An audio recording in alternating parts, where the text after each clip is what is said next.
Homestead. I just wanted to take a quick moment today to give you a little look at the Tecsun PL-880. Let's see if I can get this thing reversed. There we are. Okay, so we're out here on the deck. You can see I've got my little tripod ready. Now I'm recording this live, so there's going to be little mistakes and stuff, so don't worry about it. But you can see it is obviously daytime here on the homestead. The garden's looking great. You can see my corn's winding down. But we're not here to talk about the garden stuff. This is a radio video. So I've got a Tecsun PL-880, and I had a commenter this week tell me that he was just learning how to use the radio himself by messing with a lot of buttons. And, I thought it might be a good idea to get a little tutorial set up so that y'all can see what exactly I do when I'm using my shortwave to catch the best signals that I can. For starters, I will just show you that I have a 100-foot long wire here. So that goes from my house all the way to that pole out there. You can see in my yard. That is a 25-foot tall telescoping utility pole. So basically you use that guy if you want to attach a mop or a duster and get some hard to reach place. They have attachments where you can screw in a light bulb or whatever. But yeah, the wire goes from here in my house. I've got it attached with a spring. Okay. So that if there's crazy wind, which there is here a lot, I don't call it the windswept mountains of Central California for nothing. We have some tension we can play with, and it won't necessarily snap if there's a crazy weather event. But you can see this attaches down there out in my field. There is a copper pipe I've hammered into the ground. So I've got a nice ground at the end here. And this goes all the way down into the field. And you can see a smaller pole out there. That is going to be my end point where the wire attaches to. So I have 100 feet of wire. And you can see I tie in right there. Literally, it's just a copper wire. This one's insulated. And I bring it over here and gator clip it to the antenna of the Tecsun. So that's the first thing to tell you about this guy, is it works really, good when it's not attached to an antenna. Don't get me wrong. But it works a lot better when it turns into a 100-foot antenna out here in the country, real high up. I get some really nice signals.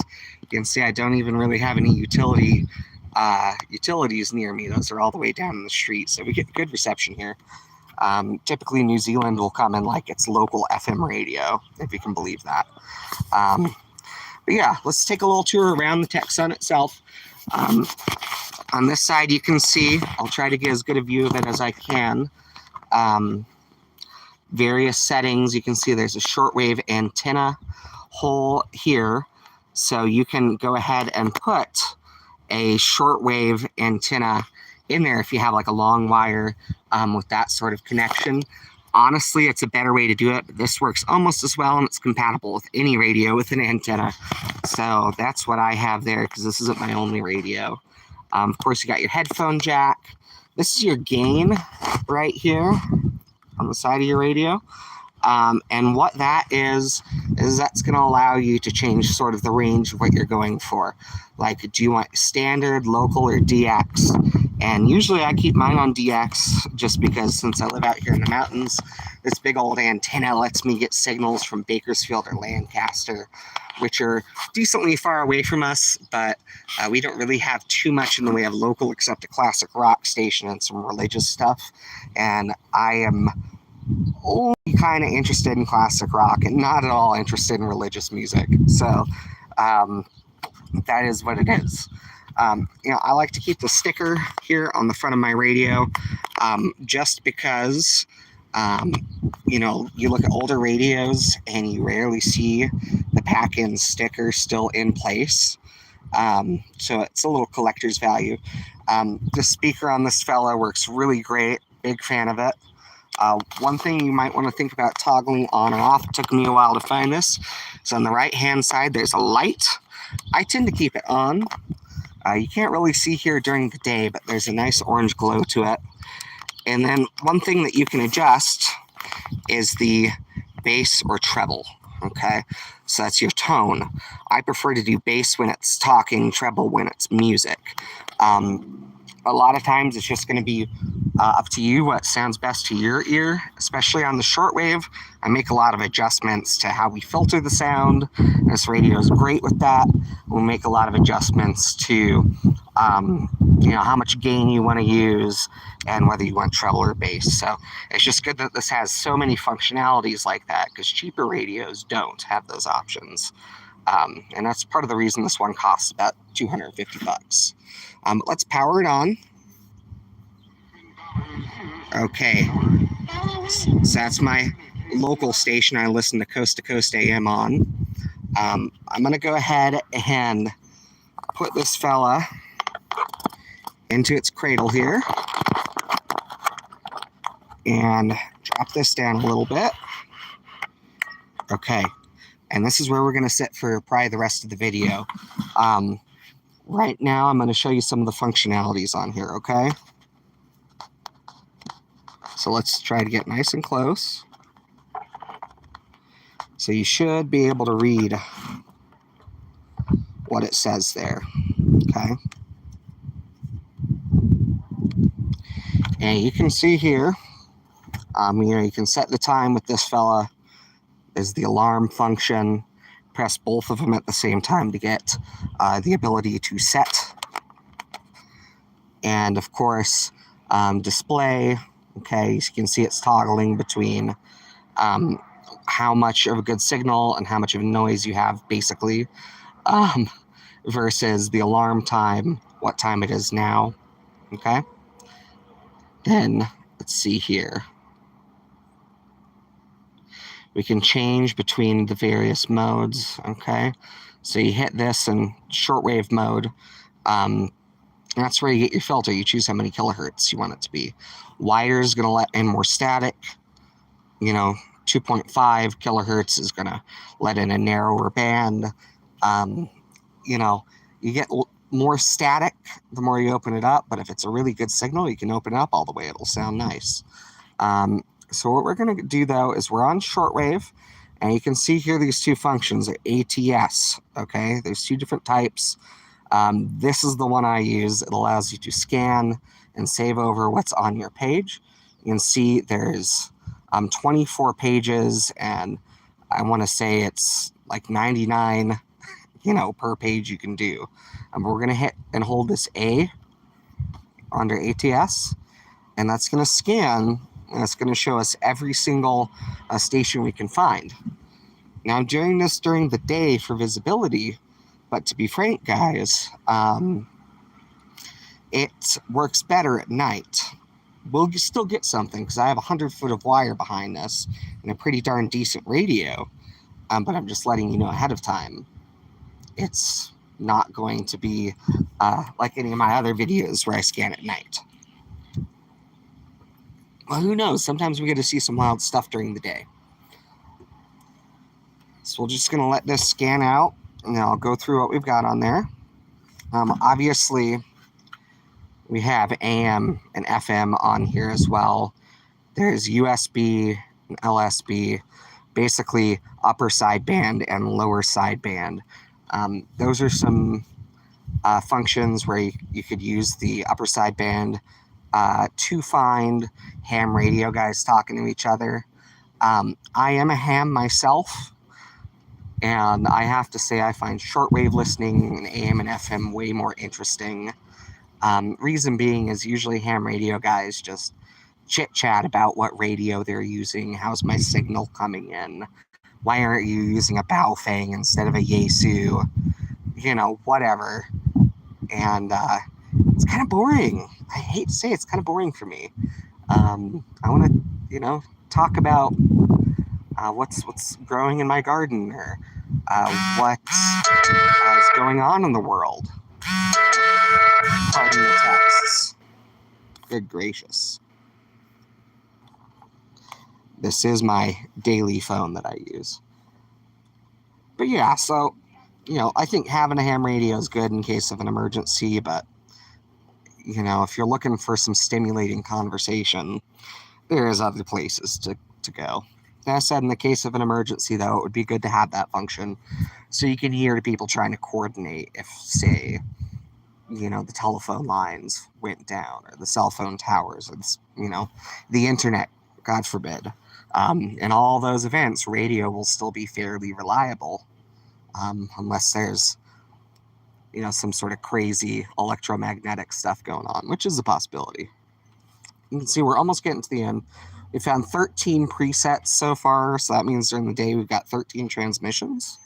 As soon as it's done, we will go through them.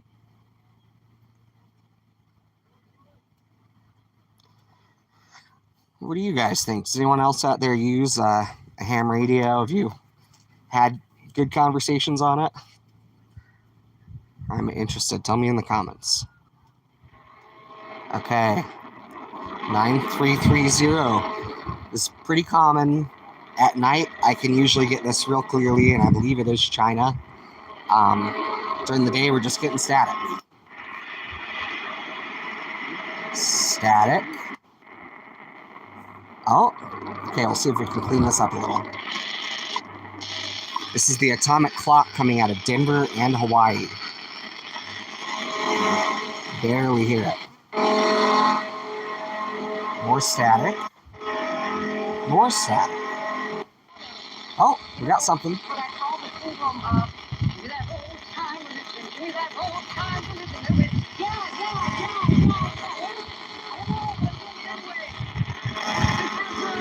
Okay, we're talking about old-time religion, I guess. Hard pass.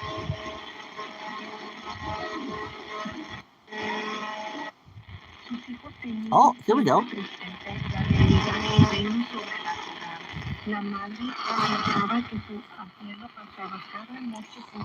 I believe that's Radio Havana, Cuba.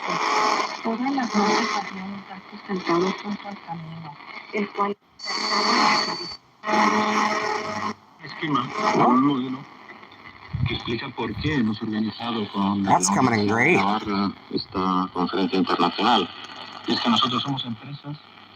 Establecemos alianzas de colaboración con el mundo académico y con el mundo de la consultoría y de los expertos. Entonces, hemos tejido una red de más de 130 alianzas que junto con nosotros lo que hacemos es avanzar en qué? Pues básicamente... Let's play with the filtering a little bit, okay?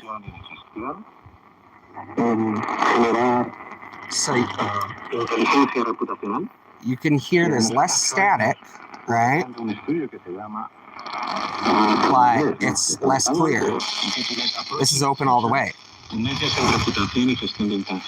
can see sometimes you can actually hear people better when there's more static. It's more the signals getting through.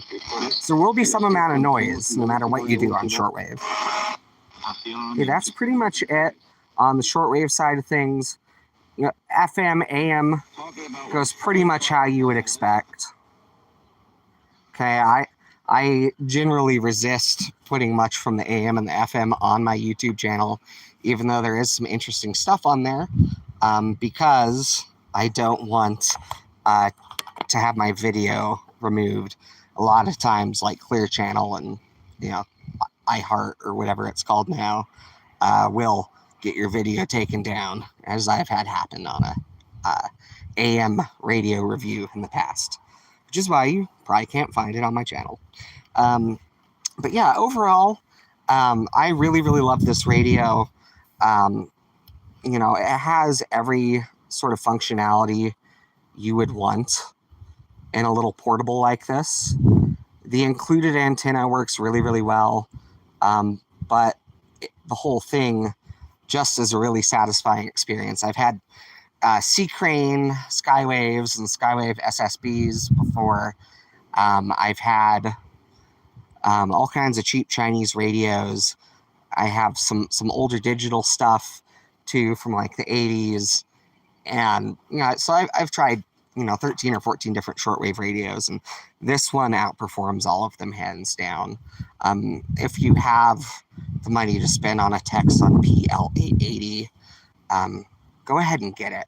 I mean, there are higher end ones you can get, but if you want a really reasonable one, I've taken this camping and it's been no problem. I've taken it to other countries.